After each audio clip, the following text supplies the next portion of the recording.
जब अधर्म अपनी सीमा पार करता है तब धर्म की रक्षा के लिए अवतार होता है।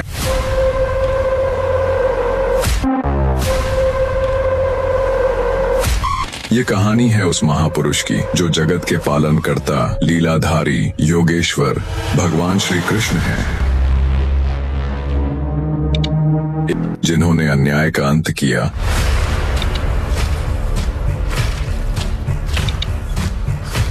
और धर्म की स्थापना की।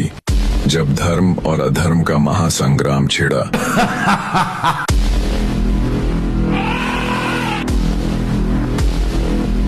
तब उन्हीं की वाणी ने संसार को जीवन का सत्य सिखाया। यदा यदा हि धर्मस्य ग्लानिर्भवति भारत। जिनका जन्म अवतार था, जिनका जीवन लीला थी और जिनका अंत केवल एक नई शुरुआत।